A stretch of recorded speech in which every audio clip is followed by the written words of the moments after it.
It's mid-March, so I'm planting some poppies. Oh, I know what you're thinking. You're thinking, Erin, you told us to plant poppies in January. Yeah, we need to talk about that. Let's go back to February 2nd when I made this part of this video. Well, it's time I come clean about something. I have led you astray. Not intentionally, and I am certainly not alone, but I have given some misinformation about one of my favorite flowers. And that is poppies. Now you guys, if you've been watching this for any amount of time, know that I love poppies. I can't imagine my garden without them. They are just a delight to grow.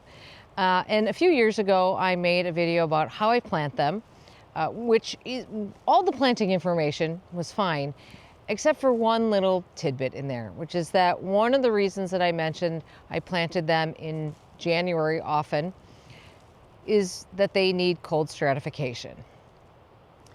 And that is information that I'm sure you have heard from many sources, including magazines, online, other YouTube people, all sorts of places. It turns out that that is not the case. So the first person who clued me into this little tidbit was Matt Mattis, and he is the author of Mastering the Art of Flower Gardening. And he is an excellent gardener, is excellent with horticulture, and he is a great researcher. So he knows his stuff is what I'm getting at. There are many other places that you can go to learn this information as well. He's certainly not alone in this. I think this is one of these things that is so widely accepted to be that cold stratification is needed. I think it's so widely accepted that it's true that many people just don't want to get into the fight about it, and so they don't talk about it much. And that might have been me for the last couple of years too, because I've been slowly amending, or should I just say switching up a little bit, my planting plan for poppies. So to start with, I am not a botanist. I don't play one on YouTube. So I'm not pretending that I have some degree that I don't have. But my understanding is that most of these annual poppies, and certainly Poppies somniferum, the breadseed poppy, which is my favorite to grow and probably the one that I think is most commonly grown, are native to Northern Africa and very Southern Europe. At least in my way of thinking, that does add credence to this idea that they don't need cold stratification. Now the good news is that for those of us up here in colder areas, don't have to change a thing about how we're planting these. This bit of information doesn't mean what we're doing won't work. It just means that we maybe don't have to do this if we don't want to do it this way. So if you think about it, if you are growing these poppies, they are big self-seeders. And anyone who's ever grown poppies knows that the most satisfying thing about poppies is that they're so easy to collect the seeds from, because you just turn the pods upside down and you have a handful of probably 1,000 seeds, many hundreds of seeds at least. And that is certainly how many of the poppies that are in my garden get there, is that they are self-sowing themselves. So poppies are usually ripe for seed collection in fall, early fall often, and that's undoubtedly when they're dropping their seeds around the garden. They of course make it through the winter, they come up in spring, they bloom beautifully, everything's great. I think the thing that we're realizing is that that's happening not because they have cold stratification, it's happening despite it. And if you think about it, there's a whole bunch of other annuals that we grow that want nothing to do with cold weather whatsoever, and yet they self-seed well even in our northern gardens. So cold stratification and self-seeding are not necessarily related. So as I've come to understand this bit of information about poppies and have, looked into it and done some research, I have been changing how I grow poppies. And for the past few years, I have been sowing in January, February, and March, a little bit of seed in each month, because I just wanted to kind of cover my bases. I wasn't sure what was working and what wasn't. There was no way of knowing whether it was the self-sowers that came up, the ones I sowed in January, February, or March that were coming up. Now, regardless of what method you use for sowing, the one thing that's important is that you want really good seed to soil contact, and you don't want those seeds covered. So for many years, and for that last video I did, I suggested sowing them on snow. I still really love that method actually. And I think one of the things that that does is that it ensures that as that snow melts, those seeds are like melting into the soil, and have really good soil to seed contact, which is crucial, obviously, to the whole process. And poppies do need moisture to germinate, but they don't need moisture in January. So that part of it is not necessarily something that's required. So the thing that I'm going to do differently this year when it comes to sowing poppies is that I'm going to sow some now, as I normally would. This is February 2nd when I'm making this video. And then I'm also going to sow some in March when we get a couple of warm days and the soil is just a little bit loose on top to be able to actually sow some seeds there. The difference is that this year I'm going to mark the ones I sow in March so we can keep track of those together. Now, my method of sowing seeds is to simply sprinkle them on, in this case, the soil, because even though you can see we got a little bit of snow overnight, it's melting quickly, which is good because we've got some moisture in the soil and these seeds aren't going to just blow away. Some people like to do things to make it easier to sow poppy seeds because they are kind of little. Some people, I've seen a method that freezes them into ice cube trays.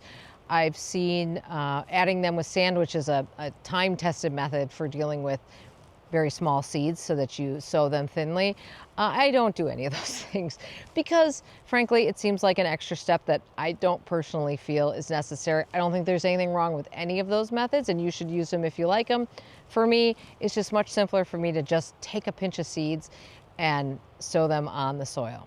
Now, there is another method for sowing seeds, and that is actually sowing them like we sow many of our other seeds into little cells early, and then letting them grow. And then here's the key, though, that he mentions in his book, is moving them on when they are very small, because poppies do get crabby about transplanting. They don't like it.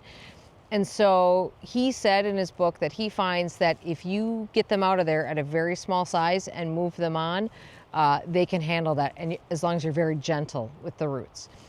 I prefer to avoid all of that and just sow directly.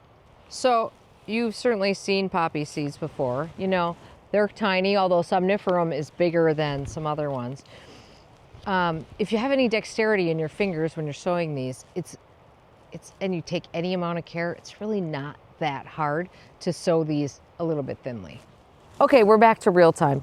So yeah, the soil is just workable here. We did get a little bit of snowfall overnight that is melting very, very quickly, which is actually perfect for this, I think, because the soil will be nice and moist. And I'm going to go around and I am going to plant poppies, and I'm marking where I plant them so that we know, are these poppies that I sowed in February? Are these poppies that I sowed here in mid-March? What's coming up? What's not? What's the real deal with poppies? So let's go do some planting. All right, this area might look a little unfamiliar to you because this is kind of the edge of our woods where in the past I've had an enormous refuse pile.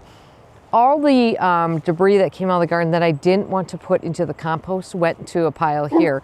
So that was weeds, big chunks of stuff, soil from pots, all kinds of stuff. Whatever I didn't want to put in the compost pile but was not noxious or invasive and wasn't something that would break down well in the compost pile went into a giant pile here. And in fall, we actually borrowed a big tractor and we just like leveled it all out. It's actually really good stuff in there. Broke down really, really nicely just over a very long period of time because it was essentially a giant compost pile that wasn't being managed. Anyway, that's what this whole area is. And we're gonna need that pile again, but this area right here is not gonna be that. So we're gonna put some poppies there. Okay, so I have marked this area. You can see this is sort of a Great Dixter trick. Marked this area with some bamboo canes. We're gonna hope that no dogs take those bamboo canes and move them. And what I have here are two, these are seeds that I saved obviously from 2022, a pink mix and a purple mix. These are just what I collected from those colors of poppies, so we don't know what they're gonna look like, but I'm gonna put a little bit of both in. So this project is slightly complicated by the fact that I am bringing in a very large load of compost with the intention of putting a layer of compost over the entire garden. I'm just kind of waiting for the weather to be good enough to allow that to happen. I was kind of hoping it would happen by now, but that's not happened. So of course, I can't put compost over where I'm going to be putting these seeds, or else they will not germinate, because you can't cover them up, obviously. So I'm just going to kind of try to mark this stuff. And I'm going to sort of put in various ways of marking things, kind of centered around these stakes, and just be very gentle with the compost when it comes.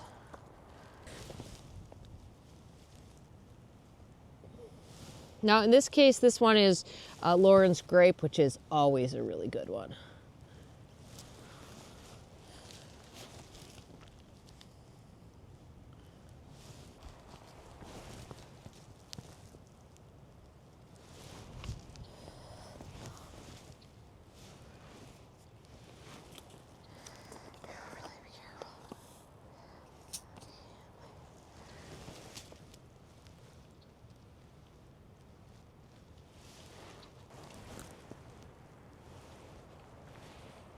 All right, so if you want to see how this all works out, you'll have to subscribe and follow along.